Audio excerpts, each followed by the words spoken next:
A year has passed since Donald Trump won the presidential election in the United States. Despite numerous negotiations and even a personal meeting between the leaders of the US and Russia, hostilities continue, and mutual nuclear threats between Moscow and Washington are being voiced more and more frequently. So why have Trump and Putin still not been able to reach an agreement? The BBC analyzes the situation. Over the years since his victory, Trump's rhetoric has changed.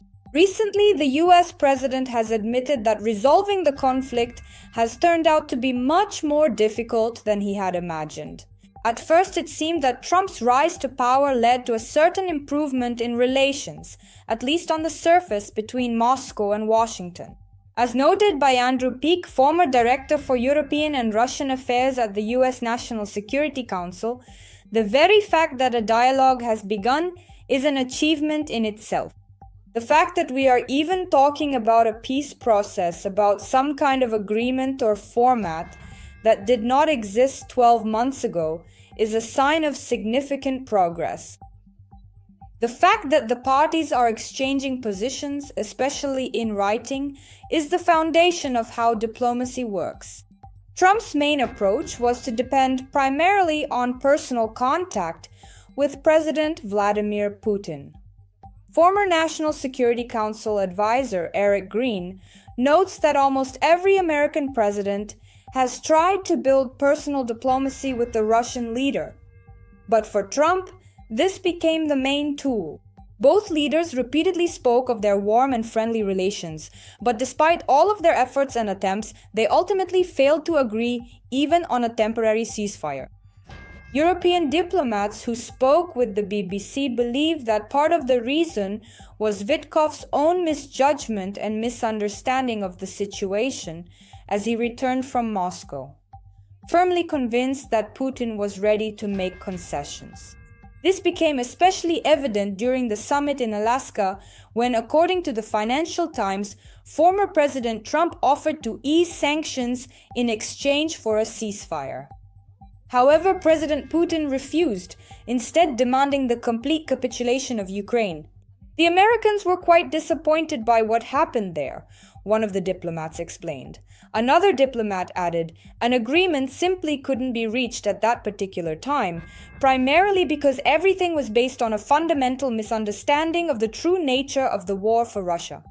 Trump himself, by the way, now also openly admits that personal contacts and direct meetings with Putin are not enough. European diplomats note that Trump is in fact disappointed.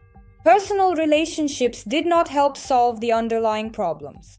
According to leading experts, the main topics for the Kremlin still remain security guarantees for Ukraine, ongoing arms supplies, and its overall political structure after the war.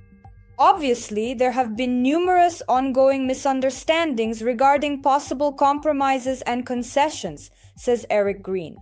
For Russia, the issue of Kiev's neutrality is fundamental, while Ukraine seeks security guarantees that would make a new attack completely impossible.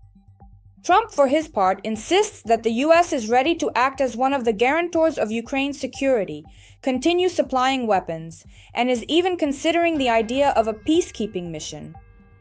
On the issue of security guarantees, Russia has demonstrated no flexibility at all, neither in 2022 nor now, notes Andrew Peake. After the summit in Alaska, relations between the two countries deteriorated once again. The White House considered transferring Tomahawk missiles to Ukraine, but this issue was temporarily put on hold after Putin's phone call. Similar situations have occurred repeatedly. Trump often threatened sanctions but did not actually implement them. However, after the failed summit in Budapest, the US did impose restrictions against Rosneft and Lukoil. The US Treasury explained that the sanctions are intended to force Moscow to return to negotiations. Putin responded that Russia would not change its course under pressure.